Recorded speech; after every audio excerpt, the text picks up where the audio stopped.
Bonjour et bienvenue dans l'exposition.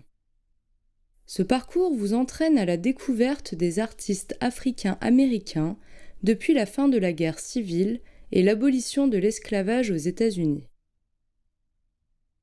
L'expression The Color Line, ou la ligne de la couleur, désigne la ségrégation des Noirs apparue aux États-Unis en 1877, la période dite de la Reconstruction.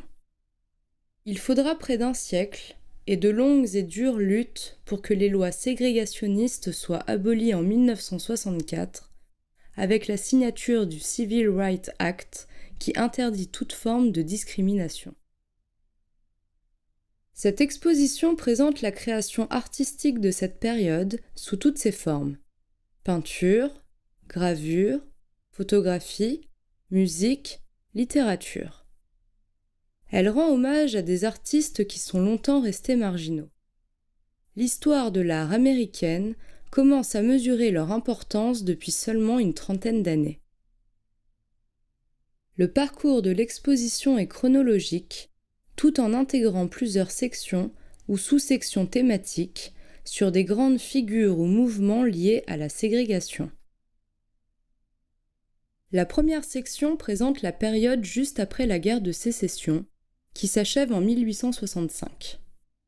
Le sud des États-Unis va remplacer l'esclavage par la ségrégation, notamment par le biais de lois surnommées Jim Crow.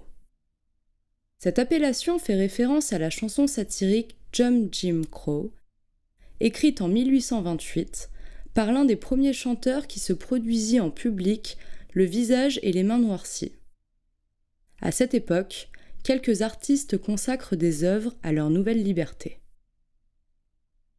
Dans la deuxième section, des documents traitent des thématiques racistes typiques du vaudeville américain et des spectacles de minstrels. Ces spectacles étant joués le plus souvent par des blancs grimés en noir, ils avaient pour but de ridiculiser les Africains américains, souvent qualifiés de coons ou littéralement ratons laveurs. Dans la troisième section, on part à la rencontre des intellectuels et politiques tels Booker T. Washington et W.E.B. Du Bois, ainsi que des artistes comme le peintre Henry Ossawa Tanner, qui ont fait entendre leur voix. Le parcours nous entraîne ensuite en 1900, lors de l'exposition universelle à Paris, avec des témoignages de l'exposition sur les Noirs américains, organisée par W.E.B. Du Bois, dans le pavillon de l'économie sociale. La section suivante met à l'honneur les premiers héros du sport, notamment de la boxe noire américaine, à l'origine d'une grande fierté communautaire qui a inspiré beaucoup d'artistes. La section 6 est consacrée à la Première Guerre mondiale, dans laquelle les Africains américains furent enrôlés en masse au sein de l'armée américaine pour venir combattre en Europe. Durant cette traversée, des musiciens et peintres ont apporté leur art en France. Retour aux États-Unis, entre les deux guerres, avec les artistes de la Harlem Renaissance. De nombreux peintres, sculpteurs, photographes, écrivains et cinéastes s'imposèrent au son de la musique de jazz qui conquit alors le monde entier. Après une section sur la sombre histoire des lynchages de masse, qu'eurent à subir plusieurs milliers de Noirs, entre 1880 et 1980, nous nous intéresserons à la période qui a suivi la Seconde Guerre mondiale. Les conditions de vie dans les États du Sud, fortement ségrégationnistes, déclenchèrent une migration massive des Africains américains vers le Nord, où il était aussi plus facile de trouver du travail. Ce sujet a été traité par de nombreux artistes de cette section. Dans la section 11, on évoquera l'importance de Harlem, quartier noir de New York.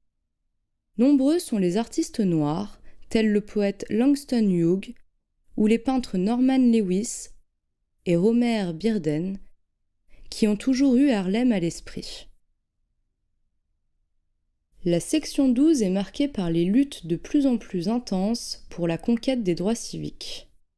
Encore secouée par de terribles lynchages ou par des actions héroïques comme celle de Rosa Parks qui s'installe dans un autobus de Montgomery en Alabama sur un siège réservé aux Blancs, cette époque a suscité de nombreuses réactions de la part des artistes noirs.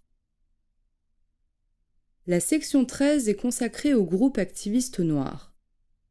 Après la bataille des Civil Rights, qui aura culminé avec la Grande Marche d'août 1963 sur Washington, où l'on entendit Martin Luther King prononcer son célèbre « I have a dream », s'est ouverte une nouvelle époque, encore marquée par les luttes contre la discrimination, pourtant devenue illégale en 1964 par le président Johnson.